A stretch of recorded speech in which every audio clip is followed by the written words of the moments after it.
In high school, you're hard-pressed to find tennies belonging to a Gladys or an Orpha. Which is why this Ruth Hi.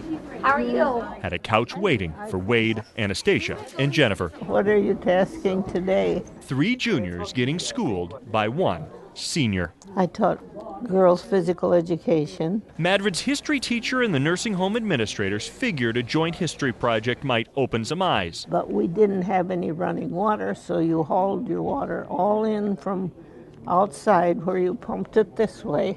They had no idea friendships would blossom and the talk would be so real. Did you hear about the bombing yesterday? Yes, I did. Well, that's as horrible as you can get. At 96, Ruth remembers Pearl Harbor, JFK, and 9/11.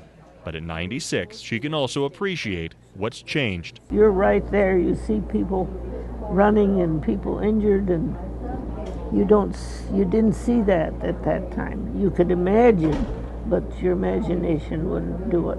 Reading a book just gives you facts. It gives you what you need to know about it. To actually talking to someone who's lived through it gives you all the little details, the personal information. 8 decades can be a barrier between neighbors. I've never actually been in here and talked to people. But start a conversation in 80 years can be an opportunity to learn about the strangers on the other end of life. Some of these young people are much, much more responsible than you think they are.